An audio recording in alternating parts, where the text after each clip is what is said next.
Je vais continuer la correction du concours de médecine et pharmacie de FES de l'année 2010-2011.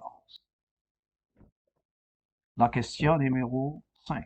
L'ensemble des points M de l'espace tel que MA scalaire MB égale à 0. Et est-ce que c'est une droite, un cercle, une sphère, un demi-cercle ou bien un plan? De toute façon, c'est une question qui se pose dans pas mal des examens de concours.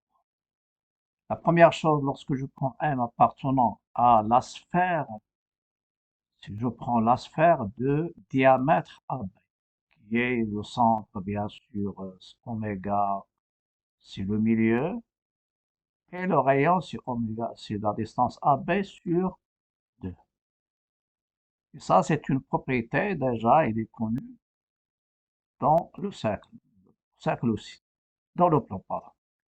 Donc, si je prends M appartient à la sphère de diamètre AB, vous avez deux vecteurs qui sont le triangle et les rectangles en M. Donc, MA est orthogonal à MB. Ça, c'est un angle droit. Donc, MA orthogonal à MB équivalent MA scalaire MB égale à 0. Donc, l'ensemble cherché est une sphère. Et je coche. Donc voilà, vous pouvez donner la réponse directement. Moi, j'explique.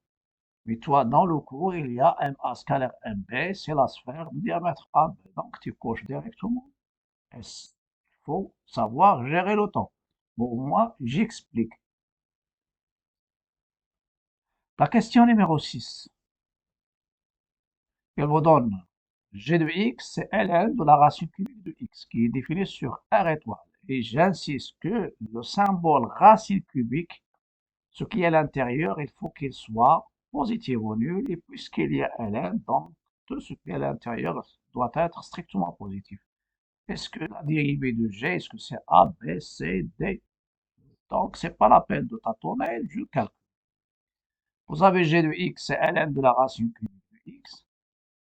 C'est ln de x à la puissance 1, 3, ou bien directement, c'est une propriété de ln. Donc, c'est 1 sur 3 ln de x. Pour dériver, la dérivée de ln, c'est quoi? Donc, 1 sur 3. Et la dérivée de ln de x, sa dérivée, bien sûr, c'est 1 sur x. C'est une question, normalement, qui est directe. Donc, 1 sur 3x. Et je coche A. Je coche A. Je passe à la question suivante. L'intégrale. La valeur de l'intégrale. La question c'est J, l'intégrale de 1 jusqu'à E de ln à la puissance n x dx. Et bien sûr, ici, non pas indiqué, mais le n, c'est un entier naturel non nul. Façon. Est-ce que le J, quelle est la bonne réponse ici?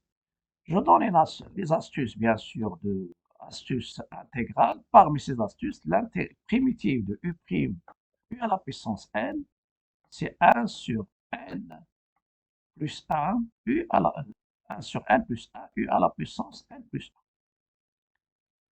1. Et il y a la deuxième astuce aussi, j'ai déjà indiqué, de U' sur U. U' sur U, c'est quoi? C'est ln, lorsque je ne donne pas les bornes, et je fais exprès parce qu'il y a dans des questions, on ne donne pas les bornes, donc c'est une primitive. Voilà, l'intégrale de U' sur U, c'est ln de valeur absolue de U plus une constante. Je passe à la réponse. Gn, c'est l'intégrale de ln à la puissance n. Ln à la puissance n, c'est quoi? C'est ln de x à la puissance n. Il y a 1 sur x. Et n'oubliez pas que pour tout x strictement positif, la dérivée de ln, c'est 1 sur x. Ln de x, pardon. Donc, c'est 1 sur x. Donc, mon intégrale j s'écrit sous la forme l'intégrale de 1 jusqu'à e ln' de x, ln de x à la puissance n de x. C'est de la forme u', l'intégrale de u, je le prends, c'est ln de x. Donc, u', ln de u', u à la puissance n, une primitive, c'est quoi? C'est 1 sur n plus 1, ln de x à la puissance n plus 1. Vous calculez, c'est 1 sur n plus 1 ln de a à la puissance n plus 1, moins 1 sur n ln de a à la puissance n plus 1. ln de ça, c'est 0, ln de e, c'est 1. 1 à la puissance n plus 1, c'est 1. Donc, le résultat, ou bien la bonne réponse, c'est 1 sur n plus 1. Voilà, ça coïncide avec. Il y a pas mal de a. Je passe maintenant à la question 8. Dans la question 8, on vous donne l'ensemble des solutions de l'équation 1 sur 3 à la puissance x supérieur ou égal à 0 et l'une des 4 réponses données. Parmi les astuces, la puissance a à la puissance x, c'est l'exponentielle x ln de a. J'ai déjà utilisé ça dans bien sûr, ici, le a, il faut qu'il soit strictement positif, mais la puissance, c'est un réel. Et je vais revenir, bien sûr, à l'étude c'est-à-dire de l'équation. Bien sûr, ici, je prends x appartenant à R. Vous avez 1 sur 3 à la puissance x supérieure ou égale à 2, équivalente. Je transforme celle-ci en exponentielle de x, ln de 1 sur 3, supérieur ou égal à 2. ln de 1 sur 3, c'est moins ln de 3. Ça donne l'exponentielle de moins x ln de 3. Et si vous avez normalement l'exponentielle de x supérieur ou égal à b, équivalent x supérieur ou égal à ln de b. Bien sûr, b, il faut qu'il soit strictement positif. C'est le cas que j'utilise ici. Donc, ça va me donner ça ln de 2. Ou bien j'écris 2, c'est l'exponentielle de ln de 2. Et ça va me donner l'exponentielle de moins x ln de 3 est supérieur ou égal à ln de 2. J'applique ln ici. ln l'exponentielle, ça donne moins x ln de 3 supérieur ou égal à ln de 2. Donc, je multiplie les deux membres par moins. Ça va me donner x ln de 3 est inférieur ou égal à moins ln de 2. Donc, x il est inférieur à moins ln de 2 sur ln de 3. C'est ça l'ensemble de solutions. Moins l'infini jusqu'à moins ln de 2 sur ln de 3. Donc, c'est aussi là. Donc, il y a pas mal de ln de a. Pardon. Je passe à la question 9, qui est la question la plus difficile, et surtout la question 1 aussi. Celle-ci, c'est dénombrement.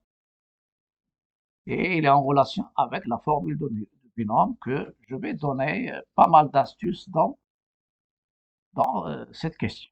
Donc, pour vous, toujours un petit carnet, essayez de noter, c'est-à-dire dans chaque vidéo, il y a des astuces, donc essayez de regrouper les astuces dans un cahier, vous pouvez l'appeler carnet astuces maths, pas de problème. L'astuce numéro 1, c'est la formule de binôme. Donc, il faut revenir à la formule de binôme qui était, bien sûr, était donnée surtout dans le dénombrement de l'année de première année, même de cette année, et il est en relation aussi avec la loi binomiale. La formule de la loi binomiale, c'est-à-dire A plus B, ou bien la loi binomiale, la proba de, ou bien la loi de probabilité d'une variable aléatoire qui suit une loi binomiale. A plus B à la puissance n, c'est sigma de k de 0 jusqu'à n de ck n, ou bien cnk, A à la puissance n, B à la puissance n moins k. L'essentiel, le n il peut être sur B ou au-dessus de B, ou bien au-dessus de A. n moins k. Et maintenant, ça, c'est à retenir. Pour l'autre. Il y a deuxième astuce, et ça c'est intéressant aussi, je vais je vais prendre f de x, c'est 1 plus x à la puissance n. sa dérivée, c'est ça ce que je vais utiliser, je vais donner deux choses, n, 1 plus x à la puissance n moins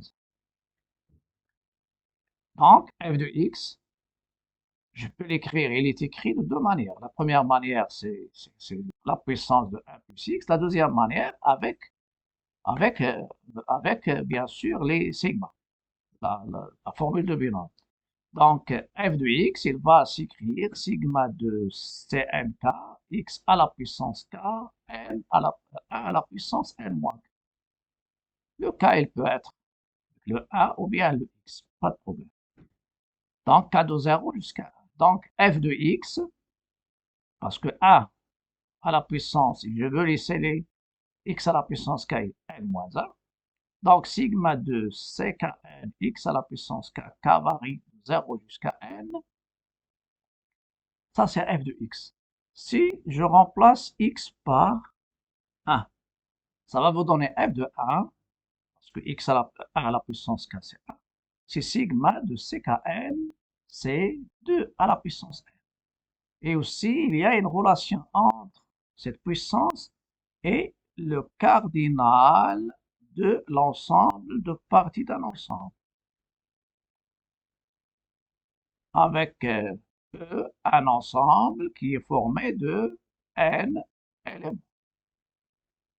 Donc, le nombre de parties d'un ensemble formé de n éléments, c'est 2 à la puissance n.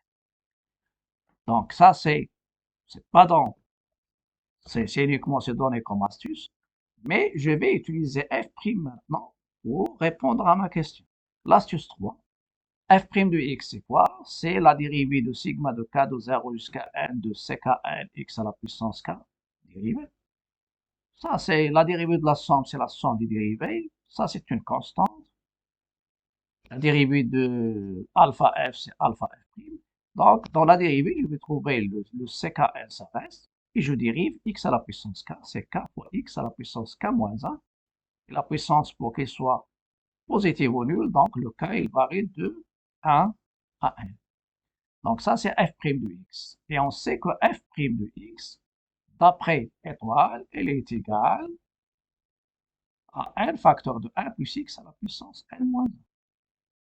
Je prends x égale à 1. Si je prends x égale à 1, ça c'est l'astuce aussi, ça va me donner f' de 1, qui est sigma de c, f' de 1, f' de 1, je remplace x par 1 ici, ça donne c'est sigma de k, ckn, et en deuxième côté, c'est-à-dire le deuxième membre, x, je le remplace par 1, ça donne 2 à la puissance n-1 fois n. Donc, quelle est la bonne réponse? C'est n fois, encore, c'est le a. Je ne sais pas qu'est-ce qu'il y a, il n'y a que le a.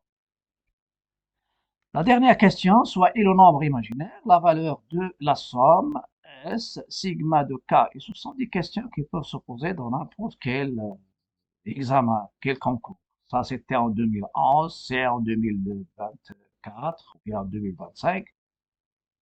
2010-2011, ils ont pris jusqu'à la somme de 0 jusqu'à 2011. En 2024-2025, on peut avoir la puissance 2025 ou bien 2024, pas de problème. Donc, les astuces 18. La somme des termes consécutifs d'une suite géométrique, c'est-à-dire 1 plus q au carré plus q à la puissance n. Donc, le passage d'un terme à l'autre, ça se fait par multiplication par q. Donc, q, c'est... Donc, ça, c'est la somme de... Le nombre de termes, normalement, c'est... Il y a ici 1, de 1 à n, c'est n. J'ai ajouté le premier, donc n plus 1. Le premier terme de la suite géométrique, c'est 1. La raison, c'est q. Et le premier terme, donc le premier terme, fois 1 moins q à la puissance du nombre de termes sur 1 moins q. Donc, à retenir. On l'utilise le plus souvent, surtout celle-ci. Et il y a aussi la somme, avec q différent de 1. Et vous avez la somme des n premières antinaturelles de 1 à n. C'est la somme. Donc, celle-ci, c'est une suite arithmétique.